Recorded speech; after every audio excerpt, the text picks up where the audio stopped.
Selamat pagi anak-anak saya semuanya, kelas 12.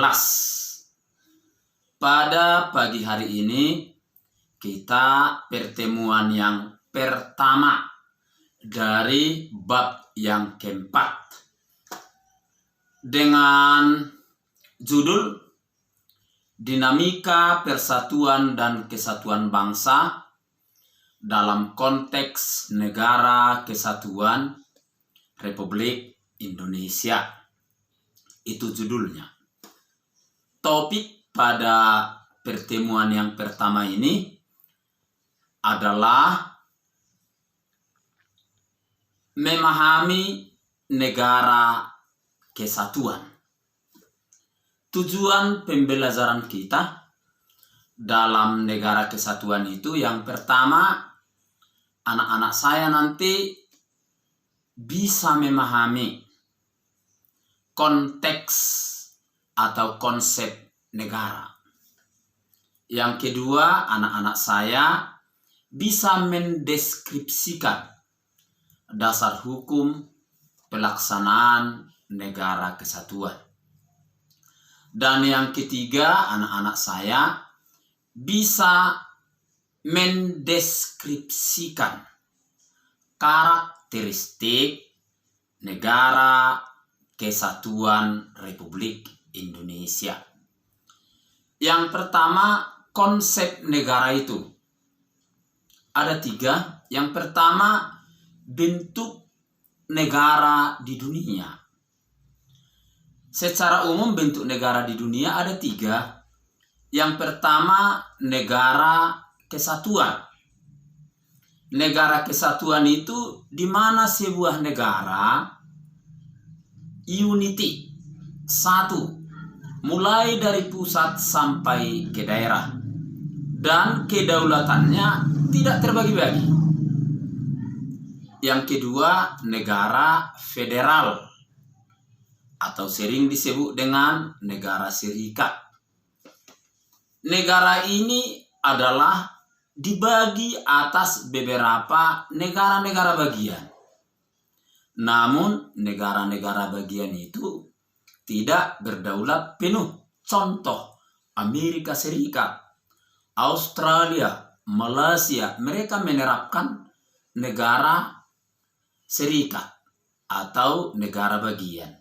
Dan yang ketiga adalah negara Commonwealth atau negara persemakmuran. Ini adalah yang diterapkan oleh negara Inggris dan negara jajahannya. Jadi semua negara-negara bekas jajahan Inggris, mereka membentuk satu union, serikat yang besar yang disebut dengan persemakmuran. Baru bentuk pemerintahan ini adalah ada 2, satu kerajaan, satu republik. Kalau kerajaan, pemerintahannya, kepala negaranya turun-temurun dia. Sedangkan republik, kepala negaranya dipilih, ada masa baktinya.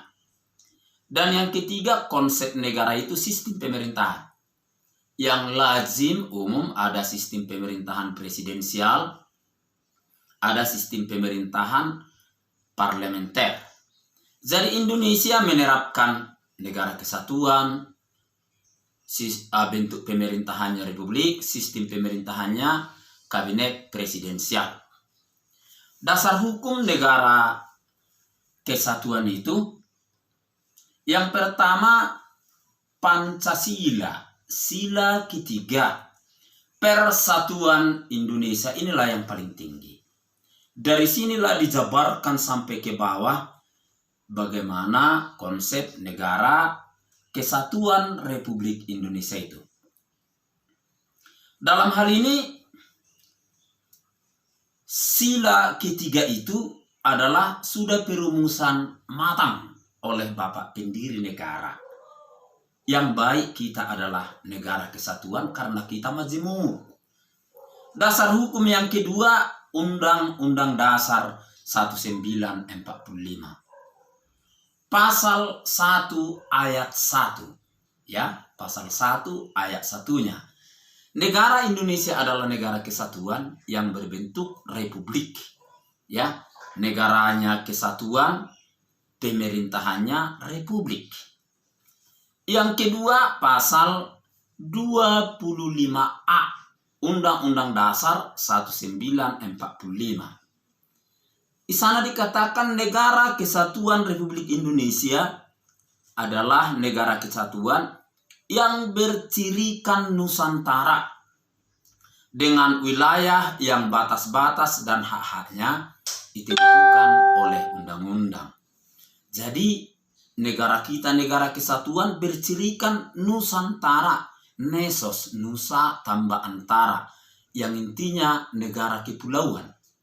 Sekalipun kita beribu pulau tapi satu negara kesatuan. Inilah dasar hukumnya. Karakteristik negara kesatuan itu yang pertama bersifat sukarela. Ya, coba bayangkan dari dahulu kala Indonesia penuh sebenarnya dengan kerajaan-kerajaan kecil. Kerajaan-kerajaan ada di Indonesia mulai dari Sabang sampai Merauke. Tapi ketika kita merdeka semua ini suka dan rela menyerahkan kerajaan ini kepada organisasi yang paling tinggi, itu negara Indonesia. Coba bayangkan Keraton Yogyakarta itu sebenarnya ini tak ikut dijajah Belanda, ini gak ikut. Tetapi ketika Indonesia merdeka, Sultan Jogja itu, Raja Jogja itu menyatakan kami ikut Indonesia. Coba, rela. Mereka menyerahkan kerajaan ini bergabung dengan Indonesia, hanya negara kita memberi hak pada mereka, ya sebuah keistimewaan. Yang kedua, karakteristiknya bersatu dalam perbedaan. Inilah kita akui kita semua berbeda, ini nggak bisa ini tak diakui berbeda, tapi dasar perbedaan ini kita bersatu. Yang ketiga, minat mutual, ya, saling menguntungkan. Ya, perbedaan itu sebenarnya indah, elok, dan memang ini saling menguntungkan buat kita. Kalau hanya ulos Batak, ya mana bagus. Hanya rumah Batak, mana bagus. Tapi kita pergi ke Nias, pergi ke Minang, pergi ke Jawa, ke Bali, betapa indah perbedaannya. Baru rasa memiliki dan kebanggaan. Bangga kita atas ini. Bukan jadi iri. Bukan iri. Ya, orang Jawa pun kalau kita kasih ulos Batak, dia bangga. Orang Eropa pun kalau kita kasih dia, ya budaya-budaya Batak, souvenir Batak, bangga dia. Baru saling percaya diri. Yang keenam, persaingan positif antara daerah itu silakan saja berlomba memajukan daerahnya, tapi itu adalah mengarah kepada yang positif. Jangan jadi membentuk negara. Jangan membentuk negara. Dan yang ketujuh, melestarikan minat regional dan internasional. Jadi dengan kita mengerti sebenarnya konsep negara kesatuan ini akan menggugah semua hati nurani kita. Nurani setiap bangsa Indonesia harus bersatu kita. Mari semua kesampingkan paham sifat-sifat kedaerahan, sifat-sifat ya konservatif itu. Mari kita memandang jauh ke depan.